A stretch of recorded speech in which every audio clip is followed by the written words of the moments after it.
Hello class 11th, welcome back to our channel Shikshak Junction, क्योंकि अब नहीं तो कब। This is Ayushi Agrawal and we will continue our topic on the plasma membrane. We were discussing about the transportation part and we will continue with the same.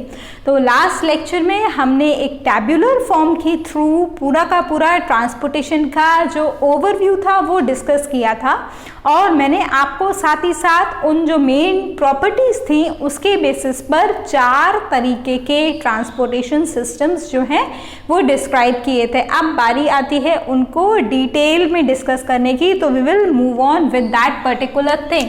देखो, सबसे पहले तो हम क्या देखेंगे, पैसिव ट्रांसपोर्ट। अभी अगर आपने लास्ट वाला लेक्चर अच्छे से स्टडी नहीं किया हो then do that, otherwise you are going to be confused in this lecture. उस टैब्यूलर फॉर्म में मैंने आपको बहुत सारी चीज़ें बताई थी और उनका थोड़ा सा हिंट भी दिया था। डिटेल में हम अभी बात करने वाले हैं।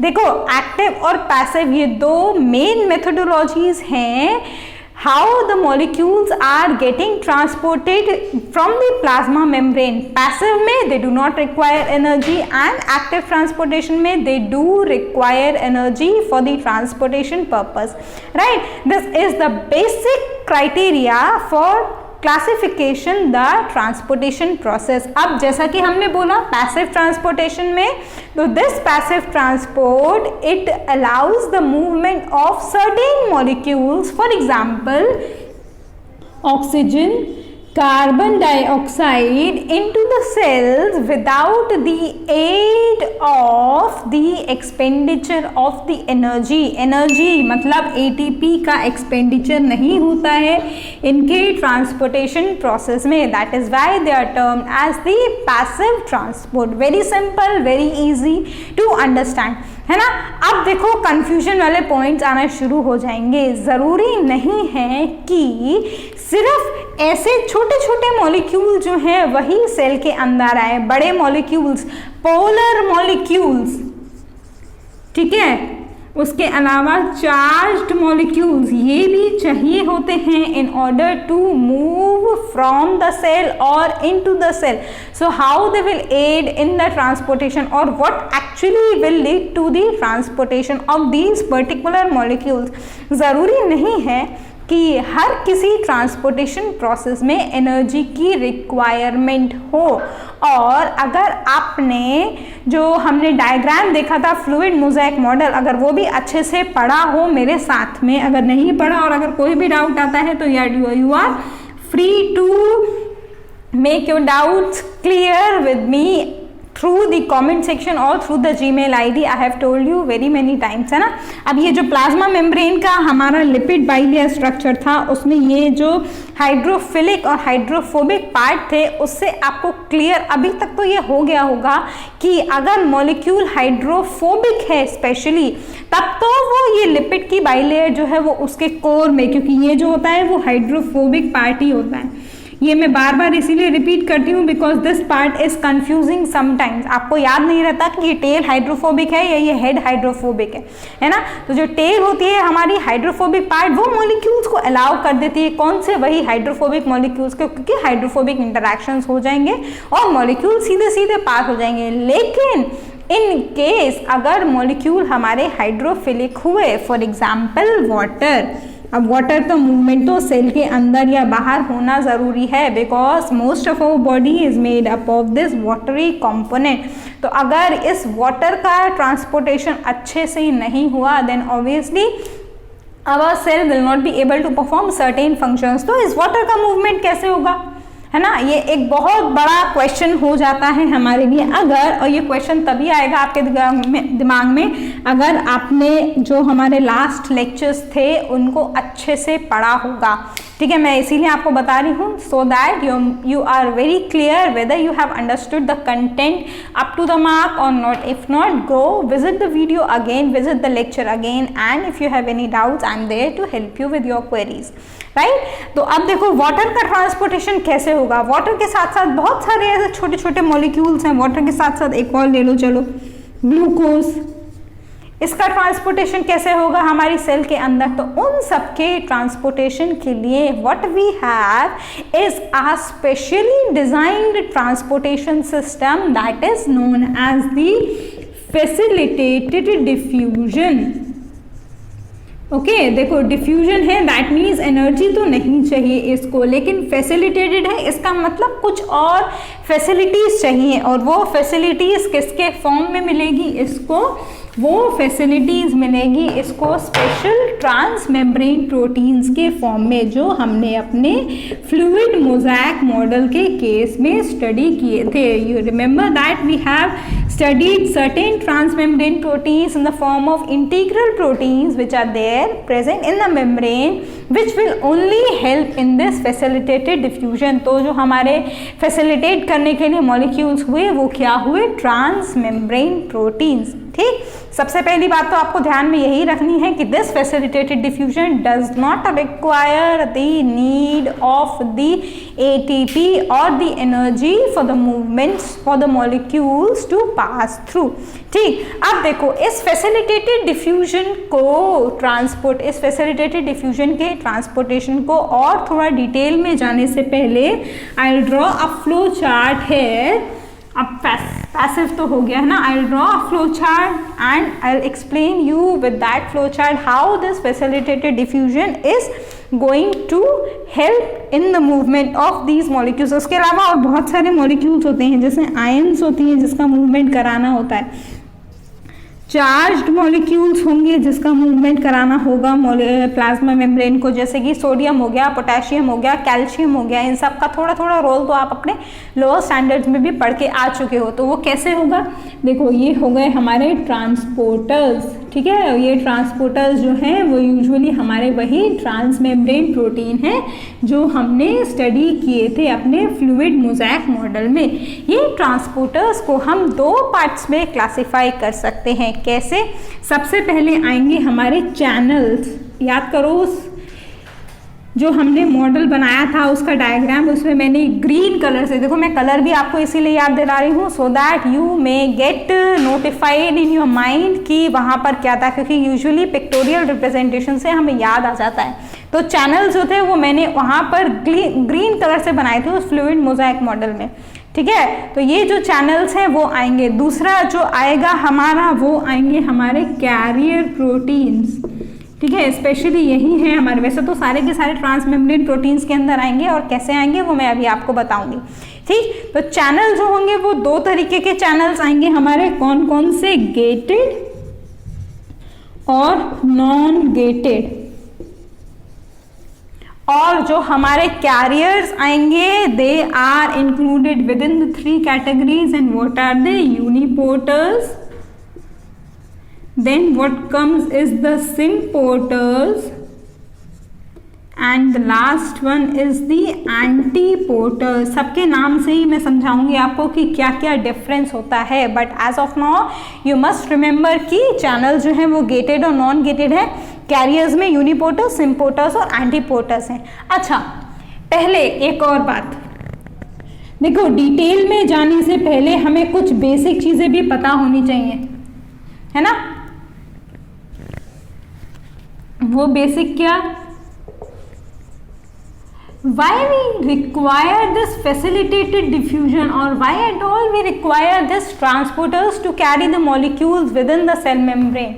आंसर बहुत सिंपल है और आपने अपने जूनियर क्लासेस में भी इस क्वेश्चन का आंसर जो है वो अलग तरीके से मतलब घुमा के पढ़ा है। कैसे, इट माइट बी पॉसिबल कि फैसिलिटेटेड डिफ्यूजन के थ्रू वो मॉलिक्यूल्स तो पास हो रहे हैं जो पैसिव डिफ्यूजन से नहीं हो सकते, दैट इज तो वेरी ट्रू, बट कभी कभी या यूजुअली ऐसा होता है कि सिंपल डिफ्यूजन के थ्रू जो मॉलिक्यूल्स का मूवमेंट है that is not appropriate to satisfy these cellular needs। that is why we require this facilitated diffusion or that is why we require the special transport proteins in order to move the molecules into and out of the cell through the plasma membrane। ठीक है, समझ में आया, मतलब ऐसा हो सकता है या ऐसा ही हुआ होगा कि सिंपल डिफ्यूजन के थ्रू जो मॉलिक्यूल्स का मूवमेंट है वो स्लो हो और हमारी सेलुलर डिमांड उसको सेटिस्फाई ना कर पाए, तो इस वजह से एक अलग सी फैसिलिटी दी गई। देखो फैसिलिटी हमेशा तभी दी जाती है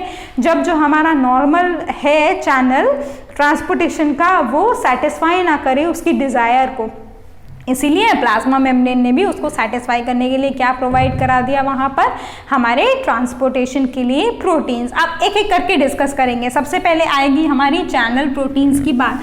आई होप कि यहाँ तक आप सबको जो बेसिक था वो समझ में आ गया होगा। अब अगर बेसिक समझ में आ गया तो आगे का भी समझ में आ जाएगा, ठीक। और अगर नहीं समझ में आया तो I have make you clear that you have options to make your doubts clear through the Gmail section और through the comment section, okay. और अगर उस पर भी नहीं तो there is a number given, you can personally message your doubts if you are not comfortable to give your doubts here publicly, okay। चलो अब देखो जरा चैनल प्रोटीन्स में गेटेड और नॉन गेटेड। देखो गेटेड और नॉन गेटेड जैसे हमारे घर के दरवाजे खिड़कियां हैं वैसे ही ये हैं। कुछ चैनल प्रोटीन्स ऐसे होते हैं जो हमेशा ही खुले रहते हैं, ठीक है, उनके पास गेट नहीं होता तो उनको हम बोलेंगे नॉन गेटेड चैनल्स। उसके अलावा जो चैनल प्रोटीन्स गेटेड रहेंगे मतलब as per the requirement of the cell they do open और close, those type of channels are known as gated channels. एक और इम्पॉर्टेंट बात, इस फैसिलिटेटेड डिफ्यूजन को ध्यान में रखते समय एनर्जी नहीं चाहिए, that means the movement of molecules is downhill, means from the higher concentration to the lower concentration. ये जो ट्राइंगल वाला फंडामेंटल है ये भी मैंने अपनी लास्ट वीडियो में आपको डिटेल में एक्सप्लेन किया है। If you are not clear और if you have not visited that particular lecture do go and visit, otherwise आपको समझ में नहीं आएगा कि इस एरो का ये जो ट्राइंगल, अभी मैंने आपको फिर से बता दिया ऑल्दो, बट आगे आगे जैसे जैसे हम पंप्स के बारे में और पढ़ेंगे या इस ट्रांसपोर्टेशन के थ्रू और पढ़ेंगे, मैं सीधे सीधे कॉन्सेंट्रेशन को डिनोट करने के लिए ये ट्राइंगल बनाऊंगी। I will not explain you the reason again and again. For that I have given you a detailed explanation in one of my lectures, so you have to visit that particular thing. अब देखो जरा channels के लिए ion के channels हो सकते हैं और ये चैनल्स क्या करते हैं, अगर मैं स्पेशली इन चैनल्स की बात करूं तो these channels provide a hydrophilic passage to what, to certain molecules, for example water। water hydrophilic molecule है, लिपिड बाइलेयर हाइड्रोफोबिक है, डायरेक्टली पास नहीं हो सकती मेम्ब्रेन से, तो क्या करेंगे ये चैनल प्रोटीन्स वाटर के लिए स्पेशली पैसेज वे बनाएंगे so that they may interact with those channels and then aid in the transportation. अगर इसके डायग्राम की हम बात करें तो डायग्राम कुछ इस तरीके से बनेगा। This is the channel which I am making here to make you explain how the molecules will move in the plasma membrane, ठीक है। ये हमारी हो गई प्लाज्मा मेम्ब्रेन। ट्राइंगल मैंने आपको बता दिया क्यों बनाया है या क्यों बनता है।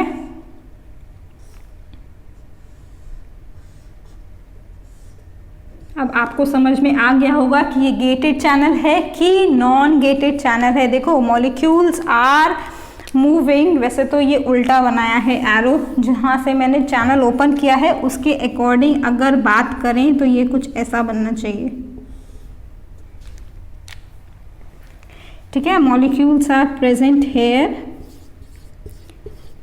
यहाँ पर this is a close as per the requirement the channels become open and molecule move from their higher concentration to the lower concentration. That is why it is termed as a facilitated diffusion or a process of diffusion where you do not require energy to move the molecules from one place to another. This is an example of the gated channel. Similarly non-gated channels भी होंगे, बस वो हमेशा ही खुले रहेंगे। तो that is how you get to know what actually are these channel proteins, gated और non gated. अब इसके बाद आएगा हमारा कैरियर प्रोटीन्स। आई होप कि चैनल्स का जो फंडामेंटल है वो आपको समझ में आ गया होगा। इसके बाद देखो थोड़ी थोड़ी डिटेल, ज़्यादा डिटेलिंग में नहीं जाएंगे, बस थोड़ा थोड़ा ओवरव्यू ही है आपके सिलेबस में। बाकी डिटेलिंग्स आप जब और हायर स्टडीज़ में पढ़ोगे उसमें एक प्रॉपर कोर्स आता है आपका सेल बायोलॉजी का। There you will understand all the detailings how the molecules are moving from one place to another, ठीक। अब देखो कैरियर ट्रांसपोर्टेशन का जो डिटेल्स है वो तो हम अपने नेक्स्ट लेक्चर में कवर करेंगे, अदरवाइज आपको बहुत कंफ्यूजन हो जाएगा।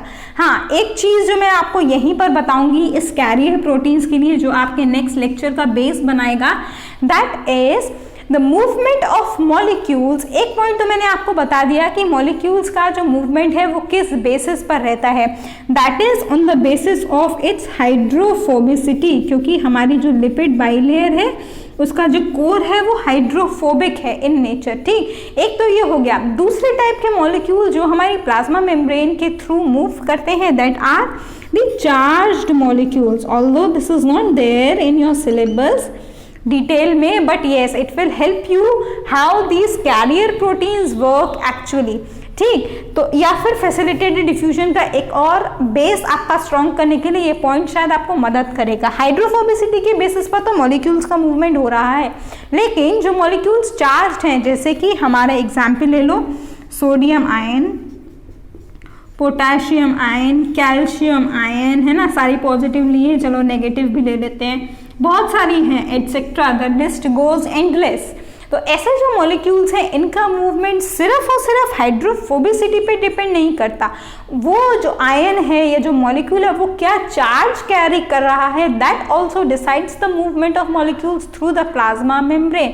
और इन दोनों पॉइंट्स को अगर आप एक साथ क्लब करोगे तो that will define the electrochemical potential of the membrane. ये इलेक्ट्रोकेमिकल पोटेंशियल की डिटेल्स तो आप अपने फिजिक्स में भी पढ़ोगे, और क्लास 10th में शायद जब आपने न्यूरॉन्स पढ़ा होगा तभी भी आप पढ़ के आए होंगे कि हमारे सेल में एक इलेक्ट्रोकेमिकल पोटेंशियल मेंटेन होता है, बिकॉज ऑफ विच या फिर due to which the transmission of the neural impulse plays a very important role. तो ये इलेक्ट्रोकेमिकल पोटेंशियल या जो इलेक्ट्रोकेमिकल ग्रेडियंट होता है, that proves a very or that satisfies a very important role while the molecules are moving from one place to another in case of plasma membrane। और इसी को facilitate करने के लिए we have these carrier proteins और we have the channels। अब इसका जो डिटेलिंग्स है स्पेशली वो कैरियर प्रोटीन्स को लेके यूनिपोर्टर्स, सिम्पोर्टर्स और एंटीपोर्टर्स को, वो हम अपने नेक्स्ट लेक्चर में क्लियर करेंगे, right. Till then, if you have any doubt, feel free to ask through the modes which I have already explained you। And also one important thing, अगर आपके पास बुक्स की अवेलेबिलिटी नहीं है और you are deficit in the resource material, we are here to provide you with that also in the form of the hand written note. But for that it will be very important for you first of all to subscribe the channel and drop your email ID in the comment section so that we can mail you the same। Till then, take care, have a good day, we will meet in our next lecture, bye bye।